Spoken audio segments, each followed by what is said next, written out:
Hello, everyone. This is Tim. Thank you for supporting my platform. And book two for this month is Hope on a Tightrope. I have book one for June already there. I'm not going to tell you. You'll have to tune in to see. The lighting is better. I'm back in as you can see, um, my original space. Let's get into it. To live for 244 years with no legal standing, no social status, no public worth, with only economic value means that the issue of self-identity alongside truth and justice remains central. That's why race still matters. Can America be truthful about itself and still pursue democracy? Race is the one issue that can bring down the curtain on American civilization.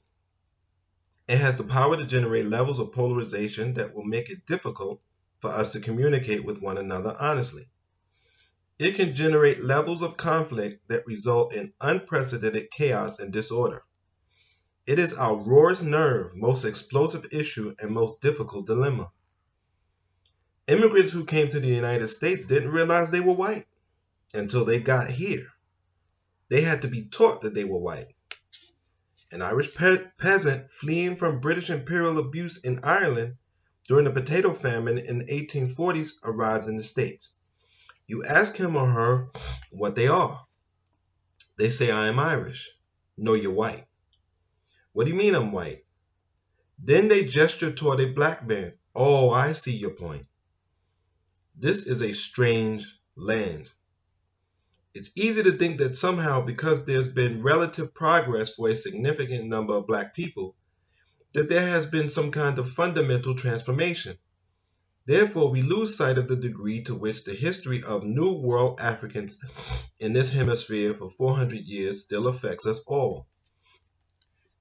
We want to speak to the realities of young brothers and sisters who are wrestling with self-hatred, self-doubt, self-violation, self-flagellation, and self-destruction. You can see it in chocolate cities across the board, and the white supremacy inside of black people leads us to demean ourselves and devalue ourselves. We view ourselves as less beautiful, less intelligent, less moral. The Negroization of black people, the attempt to view ourselves as less than human, and thereby require that we defer to white supremacy during authority for 400 years. Since the end of slavery, there has always been a black underclass. What is significant now is the size of it, the social gravity of it, and the frightening and terrifying responses to it. There has been a chilling realignment of the American voting public's attitude. Issues of race are now linked to public welfare, so that when most government social programs are discussed by the media and politicians, they become unfairly associated with black folk and women. Class now plays a crucial role in terms of limiting life chances for black kids and black people. Gender is also a very important factor. Though the reality of racism and exclusion is undeniable, racism is not the sole problem. Usually when Americans talk about race, they are not talking about race in any kind of serious historical manner.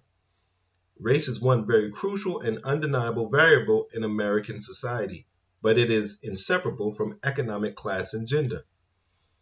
Interaction between the sexes in the black community is unintelligible without highlighting the racist and poverty-ridden circumstances under which so many blacks live.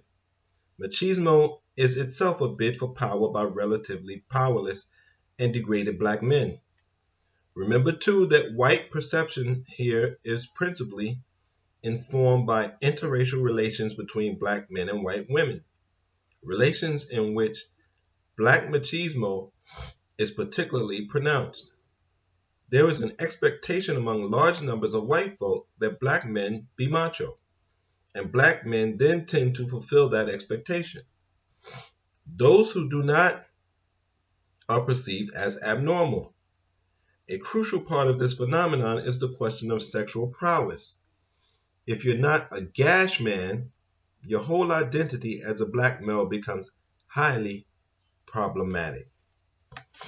So we're working our way through, and hope on a tightrope. I want to thank you again for supporting my platform. Continue to support, spread it around to your friends, like it, share it, whatever you need to do to get the word out.